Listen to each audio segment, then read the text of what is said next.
আসসালামু আলাইকুম। Hello guys, কী অবস্থা আপনাদের? সবাই আছেন নি বালা? আমরা মোটামুটি আলহামদুলিল্লাহ আছি বালা। আমাদের এলাকার তো পরিস্থিতি তেমন একটা বালা নাই।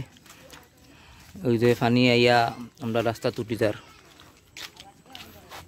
একবার রাস্তা তাইচ্ছে, আমরা মসজিদের সাইডগুলো রাস্তাত পানি উঠে গেছে আর পানি বেজান আইয়া ঢুকতেছে। ও আমরা মসজিদের সাইডগুলা গতকালকে থেকে আজকে অনেক বেশি হয়ে গেছে পানি, আর বেশি বাকি নাই, এক আদাতর মতো বাকি আছে রাস্তা তুটার। সবাই আমরা লাগি খাস করে দোয়া করবা, দেশ বিদেশে যারা আছেন সবে দোয়া করবা।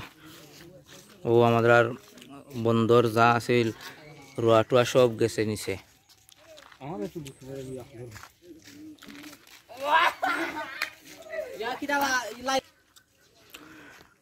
যত সময় যার আমরা এলাকার পানি বাড়ের, যত সময় যার পানি বাড়ের, আপনারা সবাই প্রস্তুত থাকবা, সবসময় কেয়ারফুল থাকবা। আখতা হঠাৎ পানি বাড়ি দিতে পারে। আর এখন তো দেখা যায় যত সময় যার পানি বেজানোই বাড়তেছে। আমরা মসজিদের ফুকই সারা ভরি গেছে, ফারুট ডুবাইলার মাছ যার কিবার হয় আপনারা দেখাইলাম, আপনারা দেখুক।